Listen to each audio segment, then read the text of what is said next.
The man accused of shooting 3 people at random is due in court, and now we're learning more about a similar situation from 6 years ago. 9 News Investigates got a hold of body camera video, which gives us a first look at what happened back on July 2nd, 2018. So we have an AK-47 removed from the car. He's unresponsive in the driver's seat, a lot of blood in the front. Investigators in Douglas County say Austin Benson drove along Rampart Range Road randomly shooting at people. No one was hit. A retired police officer described what happened next. Did you fire shots? I shot him. He drew that AR on me. You just shot him? Yeah, he drew that AK. Okay. And I just, I gotta run. he shot a shot and I just unloaded on him. Okay. Benson was treated, then charged with attempted murder. That case was dismissed last fall after doctors repeatedly concluded he was not mentally competent to stand trial.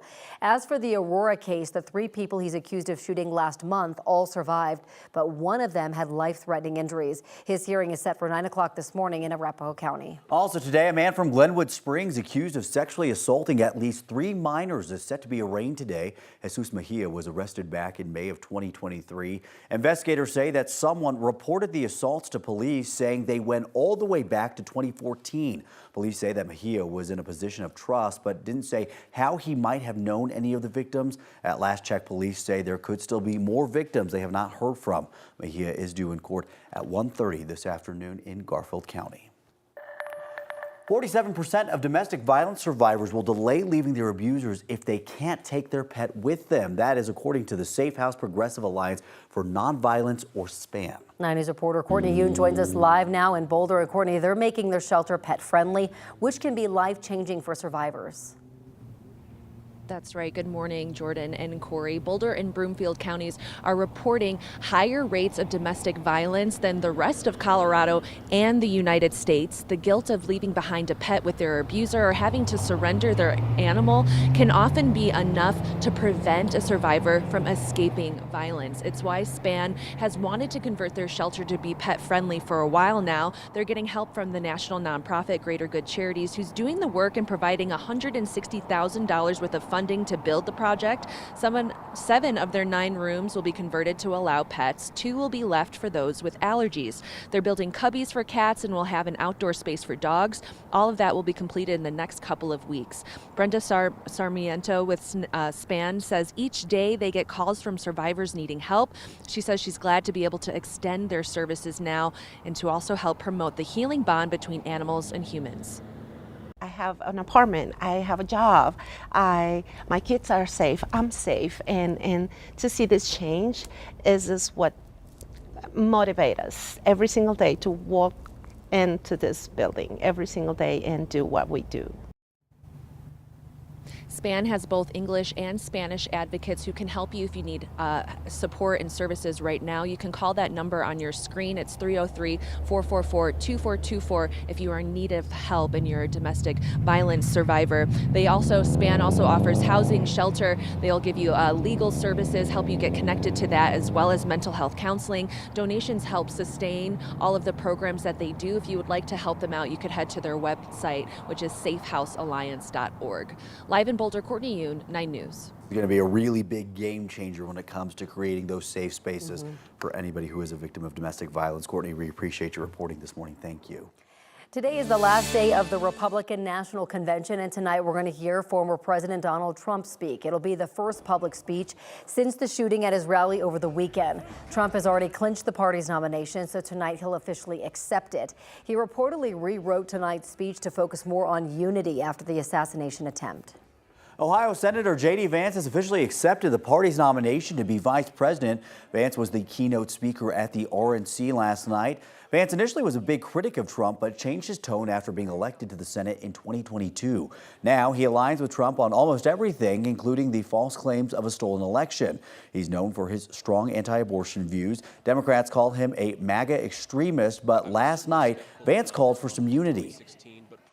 Now, I pledge to every American, no matter your party, I will give you everything I have to serve you and to make this country a place where every dream you have for yourself, your family, and your country will be possible once again.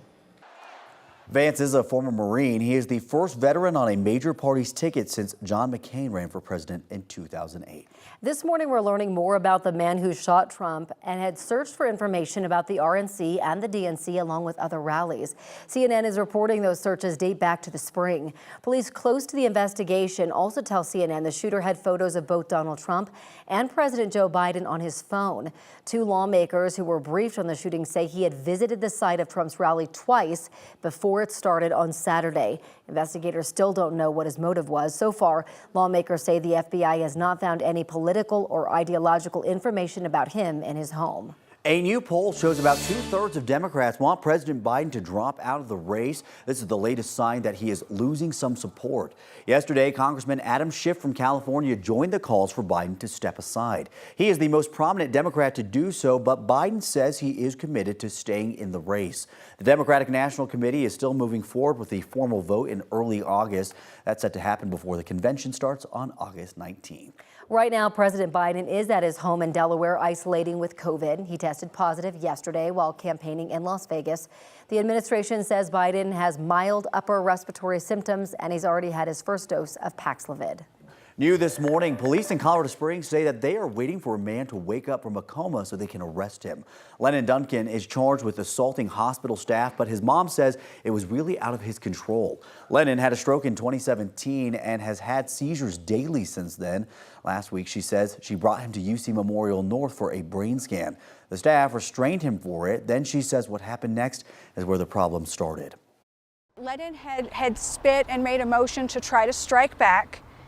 And one of the nurses yelled, "That's a charge." And I asked, "What are you talking about? He's having a stroke." I explained my son's medical condition to the detective, and I was informed that that does not matter.